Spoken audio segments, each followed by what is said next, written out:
Hello বন্ধুরা, কেমন আছো সবাই? আজ আমি চলে এসেছি নতুন আরেকটি মুভির এক্সপ্লেনেশন নিয়ে। মুভির নাম হচ্ছে পুষ্পা, যেটি 2021 সালে মুক্তি পায়। তো চলুন আর কথা না বাড়িয়ে মুভির মূল কাহিনীর দিকে যাওয়া যাক। মুভির শুরুতে আমরা দেখতে পাই জাপানের প্রচলিত একটি রীতি হচ্ছে বিয়েতে স্বামী তার স্ত্রীকে দামি উপহার দেয়। সাধারণত তারা বিয়েতে একটি দামি বাদ্যযন্ত্র গিফট করে, যে একটি বিশেষ কাঠ দ্বারা তৈরি, এবং সেই কাঠের দাম আকাশচুম্বী। আজকের মুভির কাহিনী এই বিশেষ কাঠকে ঘিরে। এই কাঠের নাম হচ্ছে লাল চন্দন, যা স্বর্ণের চেয়েও দামি। আর এই লাল চন্দন কাঠ জাপানে উৎপাদন হয় না, শুধুমাত্র দক্ষিণ ভারতের শেষাচারা নামক জঙ্গলে পাওয়া যায়। লাল চন্দন কাঠ দক্ষিণ ভারত থেকে স্মাগলিং করে সর্বপ্রথম এটাকে চায়নায় নিয়ে যাওয়া হয়, এরপর চায়না থেকে জাপানে নিয়ে যাওয়া হয়। আইন অনুযায়ী এই জঙ্গল থেকে কাঠ কাটা সম্পূর্ণ নিষিদ্ধ, কিন্তু তবুও স্মাগলিং চলছে। আর এই জঙ্গল থেকে শুরু হয় আমাদের আজকের এই মুভির কাহিনী। এখানে আমরা মুভির প্রধান ক্যারেক্টার আল্লু অর্জুনকে দেখতে পাই। মুভিতে তার নাম হচ্ছে পুষ্পারাজ। পুষ্পা একটি ট্রাক নিয়ে যাচ্ছে আর পুলিশ তার পিছু নিচ্ছে। এই সময় পুষ্পা ট্রাক থামিয়ে পুলিশকে ঘুষ দিয়ে রাস্তা ক্লিয়ার করতে চায়, কিন্তু পুলিশ তাতে রাজি হয় না। তাই এক পর্যায়ে পুষ্পার সাথে পুলিশের মারামারিও হয়। এরপর পুলিশ পুষ্পাকে হ্যান্ডকাপ পরিয়ে তাকে গাড়িতে তোলে। গাড়িতে উঠে পুষ্পা পুলিশদের বলে, তোমরা কি ভেবেছো যে আমি তোমাদের সবাইকে 1 লাখ টাকা দেব? আমি বলেছি তোমাদের প্রত্যেক জনকে 1 লাখ করে টাকা দেবো। আর এত টাকার অফার পেয়ে পুলিশ তাকে ছেড়ে দেয়। এরপর মুভি 1 বছর আগে ফ্ল্যাশব্যাকে চলে যায়, যেখানে আমরা দেখতে পাই পুষ্পা একটি কাঠের ফ্যাক্টরিতে কাজ করত। কাজের ফাঁকে সে পায়ের উপর পা তুলে চায়ের সাথে পাউরুটি খাচ্ছিল। ঠিক তখনই মিলের মালিক সেখানে পৌঁছে যায়। তখন সে ম্যানেজারকে বলে যে বাহিরে কে যে কিনা পায়ের উপর পা তুলে বসে আছে, তাকে আদব কায়দা শেখাও। তখন ম্যানেজার এসে বলে, তুমি মালিকের সামনে এভাবে কি করে বসে আছো? মালিক তো অনেক রেগে গেছে। তখন পুষ্পা তাদেরকে বলে, এখানে আমি কাজ করার জন্য টাকা পাই, কাউকে সম্মান দেখানোর জন্য না। আমি যা করি আমার পরিশ্রম দিয়ে করি। কাজের ধরন যদি তোমার পছন্দ না হয় তাহলে আমারও তোমার কাজ পছন্দ না। নিজের কাজ তুমি নিজেই সামলাও। তাদের এই কথাগুলোকে কেশব দূর থেকে দাঁড়িয়ে শুনছিল।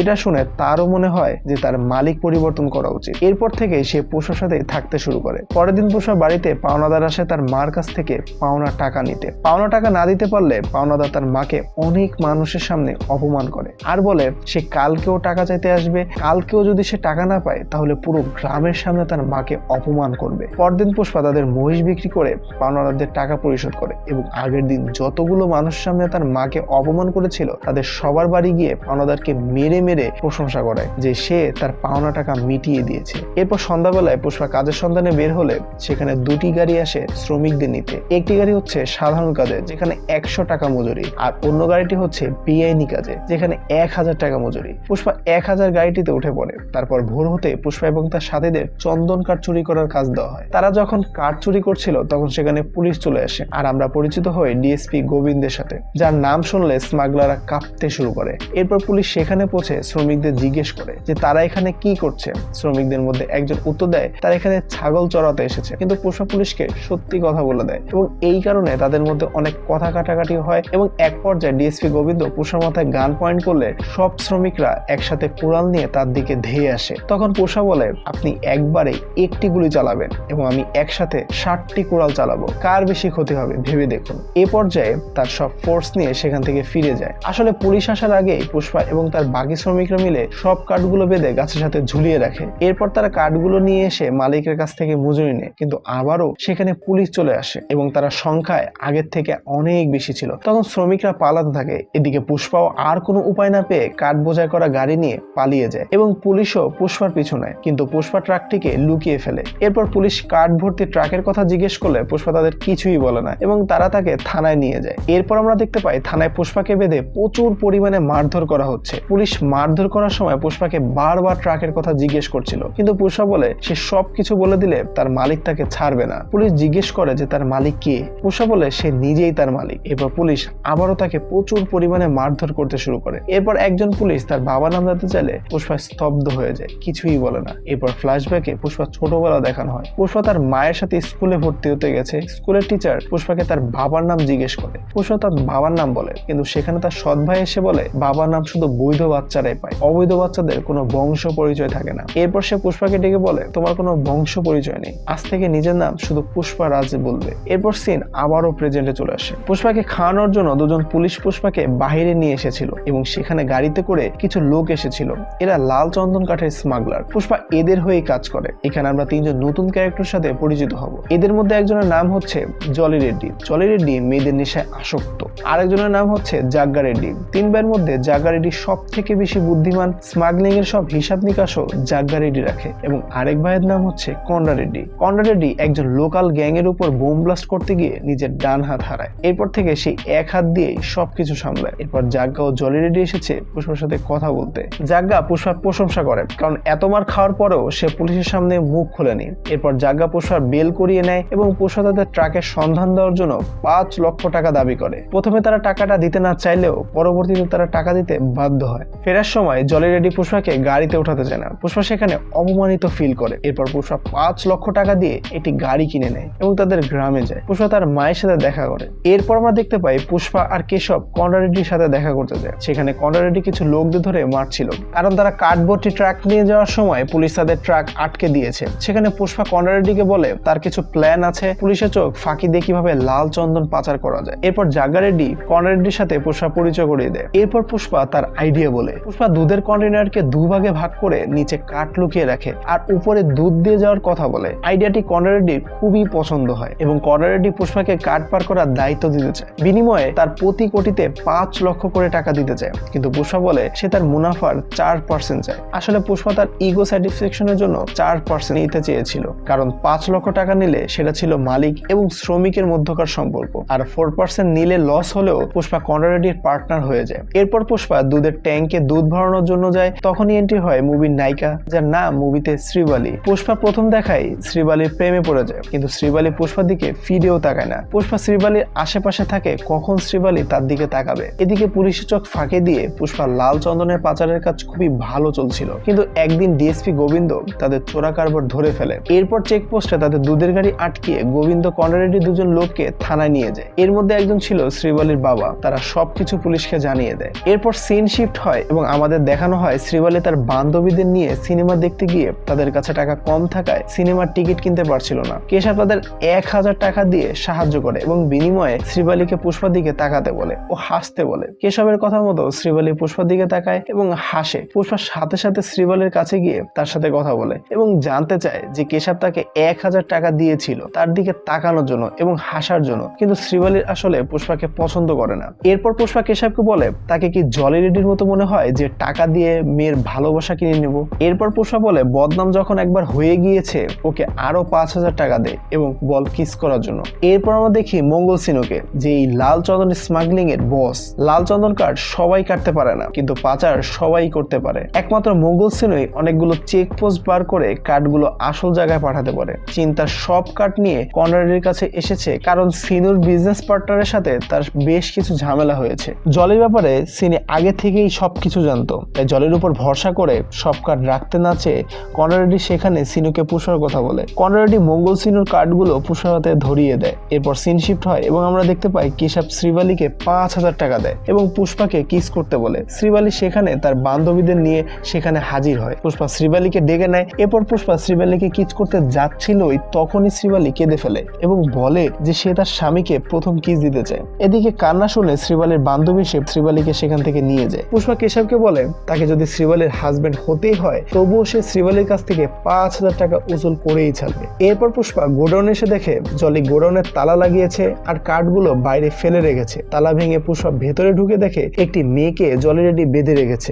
এরপর পুষ্পা মেয়েটিকে বাড়ি পৌঁছে দেওয়ার জন্য বলে। তখনই জলি এসে পুষ্পাকে মারতে শুরু করে। তখনই পুষ্পার কাছে কন্ডা রেড্ডির ফোন আসে এবং বলে পুলিশ কাঠের ব্যাপারে সবকিছু জেনে গেছে। আরো বলে যে এখনই সেই কার্ডগুলোকে লুকিয়ে ফেলতে। এরপর পুষ্পা বুদ্ধি করে কার্ডগুলোকে পানিতে ভাসিয়ে দেয় এবং কেশবকে অনেকগুলো টাকা দিয়ে নদীর ড্যামের ওখানে পাঠায়। কেশব অনেকগুলো টাকা ঘুষ দিয়ে ড্যাম কর্মকর্তাকে ড্যামের সব গেট বন্ধ করা, যেন সব কার্ড ড্যামের কাছে এসে আটকে যায়। এদিকে পুলিশ গোডাউনে আসলে সেখানে লাল চন্দনের এক টুকরো পায় না। এরপর ডিএসপি গোবিন্দর সাথে পুষ্পার কথা কাটাকাটি হয় এবং সে তার টিম নিয়ে সেখান থেকে চলে যায়। এরপর এতগুলো কার্ড পুলিশের হাত থেকে রক্ষা পেয়েছে বলে মঙ্গল সিনহ একটি পার্টির আয়োজন করে। পার্টিতে বড় বড় পলিটিশিয়ানরা সহ আরো অনেকেই এসেছে। সেখানে সবাই জানতে পারে মঙ্গল সিনহ সবাইকে ধোকা দিচ্ছে। মঙ্গল সিনহ কন্ডা রেড্ডির কাছে প্রতি টনের জন্য 25 লক্ষ টাকা করে দেয়, কিন্তু চেন্নাইয়ের মুরগানের কাছে সেটি 2 কোটি টাকায় বিক্রি করে। এই সব কিছু পুষ্পা কন্ডা রেড্ডিকে জানায়। কন্ডা রেড্ডি পুষ্পাকে সিনুর কাছে গিয়ে দাম বাড়ানোর জন্য বলে। যদি সিনু রাজি হয় তাহলে 50% তোমার, আর যদি রাজি না হয় তাহলে আমি তোমাকে চিনি না, তুমিও আমাকে চেনো না। পুষ্পা বুঝতে পেরে যায় যে সিনুর বিরুদ্ধে গেলে তার অনেক বড় ক্ষতি হবে। এদিকে কেশব শ্রীবালির বাবার কাছে যায় পুষ্পা আর শ্রীবালির বিয়ের কথা বলতে। যেহেতু পুষ্পার বংশ পরিচয় নাই, তাই প্রথমে শ্রীবালির বাবা বিয়েতে অমত জানায়, কিন্তু পরে তার বংশ পরিচয় জানার পরে বিয়েতে রাজি হয়ে যায়। এরপর পুষ্পা তার মাকে নিয়ে শ্রীবালির বাড়িতে যায়। সবকিছুই খুব ভালোভাবে চলছিল। ঠিক সেই সময় পুষ্পার সৎ ভাই এসে পুষ্পার বিয়ে ভেঙে দেয়। পুষ্পা রেগে গিয়ে তার সৎ ভাইয়ের মাথায় আঘাত করে এবং ধাক্কাধাক্কিতে পুষ্পার মায়ের মাথায়ও আঘাত লাগে। তাড়াতাড়ি তার মাকে হাসপাতালে নিয়ে যাওয়া হয়। এরপর ফ্ল্যাশব্যাকে দেখানো হয় তার বাবার মৃত্যুর সময় পুষ্পা এবং তার মাকে লাশের কাছেও যেতে দেওয়া হয়নি, আর তার বাবার দেওয়া লকেটটিও তার সৎ ভাই কেড়ে নেয়। এরপর থেকে পুষ্পার মনে জেদ জাগে যে 10 টাকা হলেও তার ভাগ সে কিছুতেই ছাড়বে না, নিজের অধিকার সে নিয়েই ছাড়বে। এরপর আমরা দেখতে পাই পুষ্পা সিনুর বাড়িতে সিনুর সাথে দেখা করতে গেছে লাল চন্দন কাঠের দরদাম ঠিক করতে। পুষ্পা সিনুর কাছে প্রতি টনের জন্য 1 কোটি টাকা চায়, না হলে সে নিজে চেন্নাইয়ের মুরগানের কাছে মাল নিয়ে যাবে। এরপর মঙ্গল সিনুর লোকেরা পুষ্পাকে মারতে গেলে পুষ্পা উল্টো তাদেরকে মারতে থাকে। এরপর আমরা দেখতে পাই পুষ্পা সরাসরি চেন্নাইয়ের মুরগানের কাছে চলে যায় ডিল করার জন্য। মুরগান পুষ্পাকে প্রতি টনের জন্য 3 কোটি টাকা দিতে রাজি হয়, আর এই কথাটি পুষ্পা কনরা রেড্ডিকে জানায় আর বলে আমার 50% চাই। কনরা রেড্ডি এতে রাজিও হয়ে যায়। এভাবে পুষ্পা 4% থেকে 50% গিয়ে পৌঁছায়। এরপর আমরা দেখতে পাই জলি রেড্ডি শ্রীবালির বাবা ও অন্যজনকে ধরে ফেলেছিল। যে দুজন পুলিশকে সবকিছু জানিয়েছিল তাদের দুজনের মধ্যে একজনকে জলি রেড্ডি মেরে ফেলে। এরপর জলি রেড্ডি শ্রীবালির বাবাকে বলে শ্রীবালি যদি এখানে আসে তাহলে তাকে ছাড়বে। এরপর শ্রীবালি জলির সাথে দেখা করার পর জলি শ্রীবালিকে বলে 1 রাত থাকার জন্য, তবেই সে তার বাবাকে ছেড়ে দিবে। এটা শোনার পর শ্রীবালি পুষ্পার কাছে যায়। এরপর পুষ্পা সরাসরি শ্রীবালিকে নিয়ে জলি রেড্ডির কাছে যায় এবং তাকে অনেক মারধর করে এবং বলে তুই তো নিজের দমে কিছুই করতে পারিস না, আমার কাছে মার খেয়েও তোর দাদার কাছে গিয়ে বলবি পুষ্পা আমাকে মেরেছে। কিন্তু জলির আত্মসম্মানে লাগার কারণে সে বলে যে এই কথা সে কাউকে বলবে না, কিন্তু সে নিজেই পুষ্পাকে দেখে নিবে। এরপর আমরা দেখতে পাই পুষ্পা এবং কেশব জলি রেড্ডিকে নিয়ে কথা বলার সময় কনরা রেড্ডি সবকিছু শুনতে পেয়ে যায়, কিন্তু না শোনার ভান করে। যেহেতু পুষ্পার কাছে সব টাকা ছিল তাই কনরা রেড্ডি পুষ্পাকে মারতে পারছিল না, কিন্তু কিছুদিন পর কনরা রেড্ডি টাকা হাতে পেয়ে পুষ্পার উপর হামলা করে। যখনই পুষ্পা কনরা রেড্ডিকে মারতে যাবে তখনই মঙ্গল সিনুর লোক এসে কনরা রেড্ডির উপর হামলা করে, আর পুষ্পা এই সুযোগে পালাতে থাকে। তাছাড়া পুষ্পার হাত বাঁধা ছিল, তবুও সে সবার সাথে ফাইট করে। শেষে সিনুর শালা নাগেশকে মেরে ফেলে এবং জাগা রেড্ডিকে বাঁচিয়ে নেয়, আর এখানে কনরা রেড্ডিও মারা যায়। যেহেতু এই সিন্ডিকেটের মেইন মঙ্গল সিনু এবং এই বিজনেস করে যে প্রফিট হতো তার কিছু অংশ এখানকার এমএলএ কেও দিত, আর মঙ্গল সিনু এমএলএ কেও মিথ্যে বলছিল। এখানে পুষ্পা সবাইকে সত্যি কথা জানিয়ে দেয়। পুষ্পা এমএলএ কে বলে সে সিনুর থেকেও তাকে বেশি টাকা দিবে। এর কিছু বছর পর আমরা দেখতে পাই পুষ্পা এখানকার গ্যাং লিডার হয়ে গেছে এবং সেখানকার মন্ত্রীও হয়ে যায়। এরপর আমরা দেখতে পাই আগে যে ডিএসপি ছিল তাকে বদলি করে নতুন ডিএসপি এসেছে। নতুন ডিএসপির নাম ভাওয়াল সিং। পুষ্পা তার সাথে দেখা করে এবং 1 কোটি টাকা তাকে ঘুষের জন্য দেয়। নতুন ডিএসপি অনেক কড়া লোক ছিল, সে পুষ্পার সাথে কড়া ভাষায় কথা বলে এবং পুষ্পাকে অনেক অপমান অপদস্থ করে। আর নতুন ডিএসপি পুষ্পাকে বলে যে সে যেন তাকে স্যার বলে ডাকে। পুষ্পা সে সময় কিছুই বলে না। এরপর 2 থেকে 3 মাস পরে পুষ্পা তার বিয়ের দিন বাড়িতে না থেকে সেই নতুন ডিএসপির সাথে দেখা করে। এখানে পুষ্পা তার প্রতিশোধ নেয়। পুষ্পা ডিএসপির সাথে কথা বলতে বলতে হঠাৎ করে পুষ্পার ব্যবহার চেঞ্জ হয়ে যায়। সেদিনের অপমানের কথা মনে করতে করতে পুষ্পা রাগে ক্ষোভে ফুঁসতে থাকে। এরপর ডিএসপির কাছ থেকে পিস্তল নিয়ে তার হাত মুঠো করে গুলি করে এবং রক্ত দেখে বলে এগুলো আমার বাবার চিহ্ন আর এটাই আমার ব্র্যান্ড। আসলে সেদিন এত অপমানের পরও পুষ্পা চুপ ছিল, কারণ তার মা সারা জীবন অনেক কষ্ট করেছে, কিন্তু ছেলের বিয়ের জন্য অনেক খুশি ছিল। আর বিয়েতে কোনো ঝামেলা হওয়ার ভয়তে তার মাকে সে কোনো কষ্ট দিতে চায়নি, তাই সে সেদিনের অপমান চুপচাপ করে মুখ বুজে সহ্য করেছে। আজকে কেউ তার বিয়েতে আর কোনো সমস্যা তৈরি করতে পারবে না, তাই আজকে সে বুঝিয়ে দিবে পুষ্পা আসলে কে।